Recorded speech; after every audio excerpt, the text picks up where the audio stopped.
మన బంధుమిత్రాదులతో సరైన సంబంధాలు నిర్వహించాలి.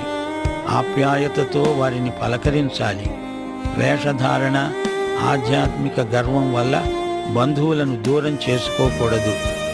సోదరీ సోదరులారా, దేవుడు మనకేమి చేశాడో, ఆయన మనల్ని ఎలా కాపాడుతున్నాడో మన బంధుమిత్రాదులకు సాక్ష్యమిస్తూ ఉండాలి. ఇప్పుడు మనం కడవరి దినాలలో ఉన్నాము.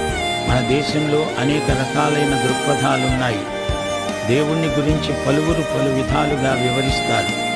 ఇలాంటి సందర్భంలో దేవుని బిడ్డలు తమ అనుభవాన్ని అవకాశమున్నప్పుడెల్లా తమ బంధుమిత్రాదులతో పంచుకుంటూ ఉండాలి.